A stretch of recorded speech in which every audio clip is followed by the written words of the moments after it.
Affaire numéro 3. Monétique privative, installation et règlement.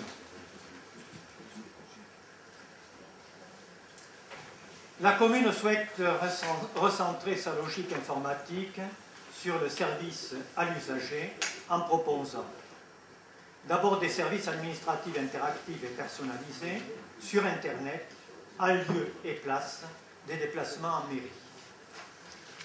Lorsqu'une démarche au guichet est nécessaire, un traitement de la demande dans le cadre d'un guichet unique. Dernier point, une modernisation des moyens de paiement, paiement en ligne, etc. Pour ce faire, autour d'un guichet en ligne ouvert 24 heures sur 24 heures et 7 jours sur 7, sera mise en place une solution monétique et de gestion pour les services scolaires, le périscolaire, l'enfance, la petite enfance, le sport et éventuellement la médiathèque. Ce système devra être évolutif afin d'intégrer à terme l'ensemble des services communaux. Alors le règlement, la carte plastifiée individualisée avec code-barre représente le support visible du compte famille, moyen de paiement pour les différentes activités ou services offerts par la commune de Juvignac. Il est obligatoire, à l'exclusion de tout autre, pour pouvoir accéder aux différents services régis par la monétique privative. Son usage est strictement personnel et non cessible. Sa conservation se fait au risque et péril du porteur. Cette carte reste la propriété de la commune de Juvignac. Article 1. Modalité d'acquisition. La première carte est gratuite et fait suite à la création et l'ouverture d'un compte famille selon les modalités prévues à cet effet. Le montant minimum de chargement est fixé à 20 €. Il est exigé dès l'ouverture du compte famille. Pour pouvoir ouvrir un compte famille et bénéficier de la carte, il faut soit habiter Juvignac, soit justifier d'une activité professionnelle permanente sur la commune, soit être scolarisé sur la commune ou avoir intégré pour des raisons particulières une des structures de la commune, Maison du Petit Prince, ALSH, à la haie, etc. Justifier d'un lien direct avec la personne remplissant une des conditions sus-définies.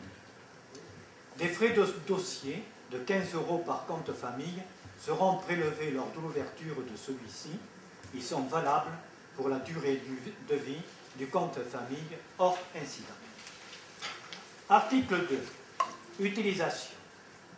La carte permet d'acquitter les droits d'entrée, les tarifs des prestations municipales gérées par celle-ci suivant la tarification applicable à son détenteur. L'alimentation monétaire du compte famille se fera par carte bancaire au moyen d'un TPE, par chèque, par virement bancaire, par Internet, en numéraire, voire par prélèvement automatique périodique. Article 3. Perte ou vol. En cas de perte ou de vol, l'adhérent devra faire immédiatement opposition en mairie. Tout débit effectué avant l'opposition sera à la charge du titulaire. Remplacement. Toute nouvelle carte fournie à la suite de perte, vol ou détérioration non imputable aux services municipaux sera facturée à 1 €. Article 5. Restitution, résiliation. Sur simple demande de clôture du compte famille auprès des services municipaux et après que les opérations de vérification aient été effectuées, tout titulaire de compte famille pourra demander la restitution du solde de celui-ci. Dans le cas d'usage de la carte correspondant au compte famille au contraire au présent règlement, la commune de Juvignac se réserve le droit de résilier celui-ci.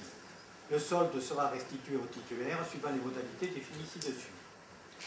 Dans le cas de non-usage du compte famille pendant une période de 2 années civiles, le compte famille sera automatiquement résilié et le solde demeurera la propriété de la commune. Article 6. Date d'entrée en vigueur. La monétique privative et ce règlement entreront en vigueur le 1er janvier 2011. Voilà, ça facilitera beaucoup de choses aux Juvignacois. pour les paiements de toutes les activités, qu'elles soient scolaires, sportives, culturelles et autres. Donc c'est un mieux, et puis soyons dans la modernité, c'est important. Est-ce qu'il y a des questions? Pas de questions, nous passons au vote. Qui est contre? Abstention? Adopté à l'unanimité. Oui, je voulais dire à Madame Boulanger que j'avais relancé la ligne en tension.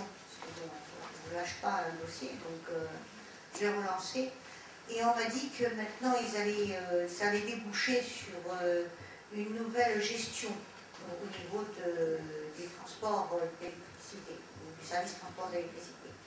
Ils sont en train de faire maintenant une étude sur la commune de Lambesc, où avec les productions locales d'électricité, les gens pourront, avec des batteries qui pourront stocker l'électricité